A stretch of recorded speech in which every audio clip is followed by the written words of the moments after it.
एक बार एक बहुत बड़ा नेता एक साधु के छोटे से आश्रम में गया। वह साधु के बारे में बहुत सुना था, तो उसके मन में आया कि मैं एक बार जाकर के देखता हूँ कि लोग उसकी इतनी तारीफ क्यों करते हैं। जब वह उस आश्रम में गया तो वहाँ पर एक छोटा सा कमरा था, जहाँ पर एक कालीन बिछा हुआ था। वहाँ पर कुछ लोग नीचे बैठे हुए थे और साधु जी सामने बैठे हुए थे। कुछ सवाल जवाब चल रहा था। वह नेता उस आश्रम में आया और उस नेता के साथ में 4 बॉडीगार्ड भी थे।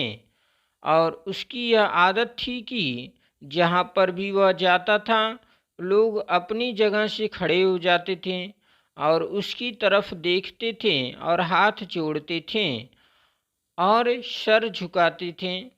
लेकिन यहाँ पर ऐसा कुछ भी नहीं हुआ।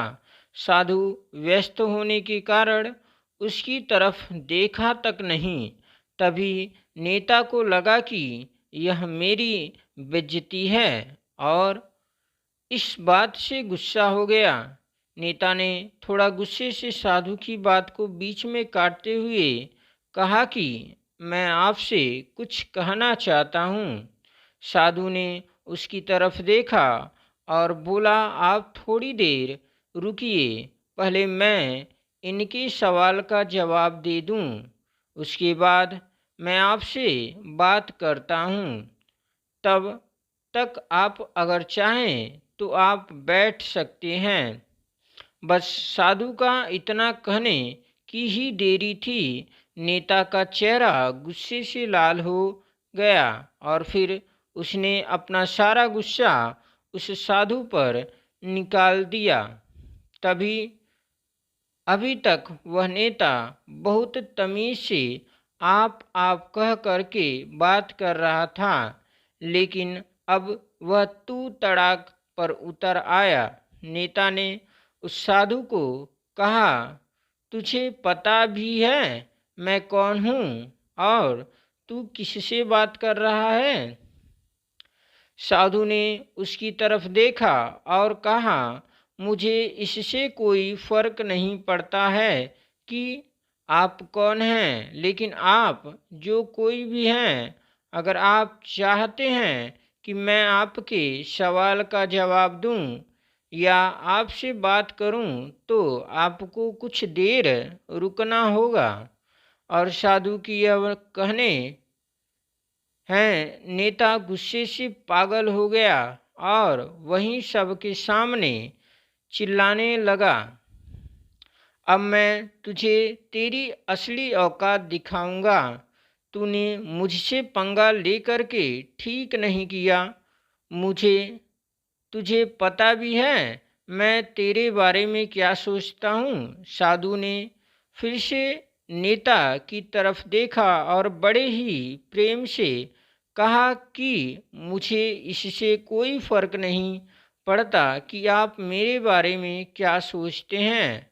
आप जो चाहें वह मेरे बारे में सोच सकते हैं।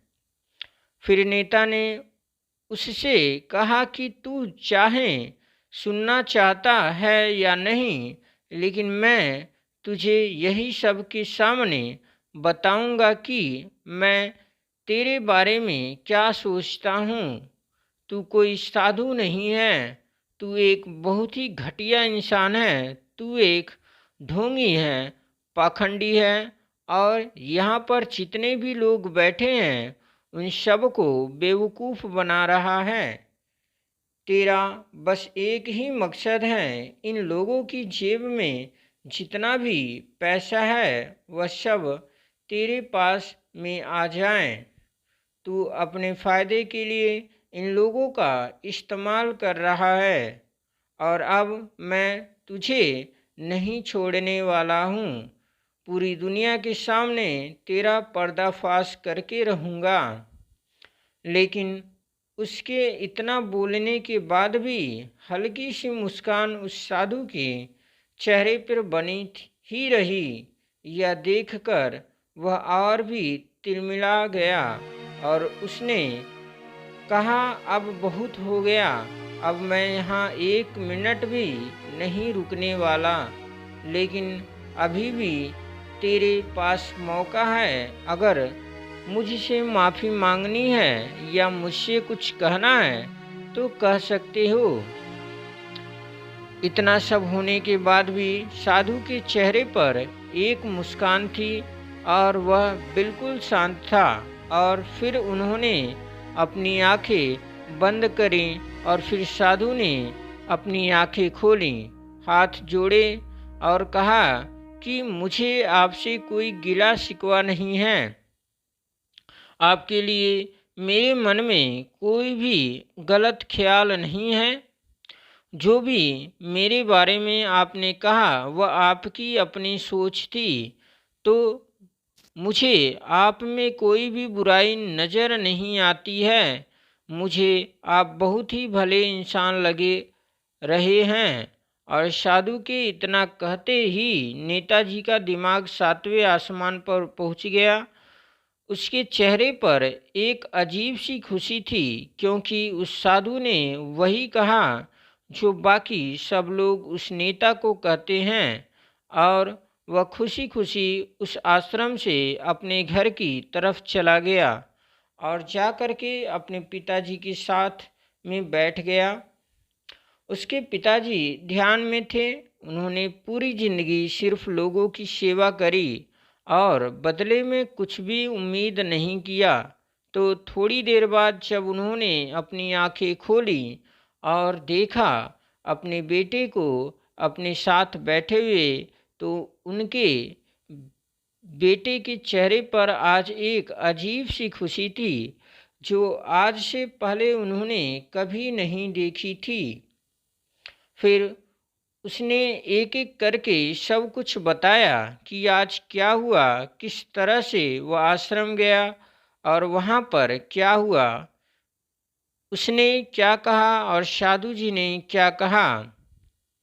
जब उसके पिताजी ने पूरी बात सुनी तो थोड़ा सा मुस्कुराए और अपने बेटे को देख करके बोले कि उन्होंने तुम्हारी तारीफ नहीं करी, क्योंकि उन्होंने वह नहीं कहा कि जो तुम हो, उन्होंने वह कहा कि जो वह खुद हैं।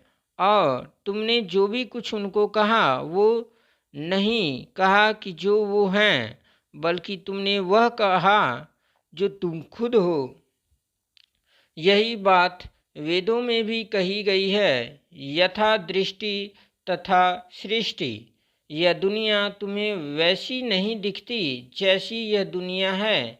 यह दुनिया वैसी दिखती है तुम्हें जैसे तुम खुद को जिसकी नज़र जैसी है, उसके लिए यह दुनिया वैसी ही है। तो अगर तुम अपनी दुनिया को बदलना चाहते हो तो उसका सिर्फ एक तरीका है, अपनी नज़र को बदलो। अगर आपको हमारा ये वीडियो पसंद आया तो चैनल को सब्सक्राइब करें तथा वीडियो को लाइक और शेयर करें और बेल आइकन प्रेस कर लें। जय हिंद।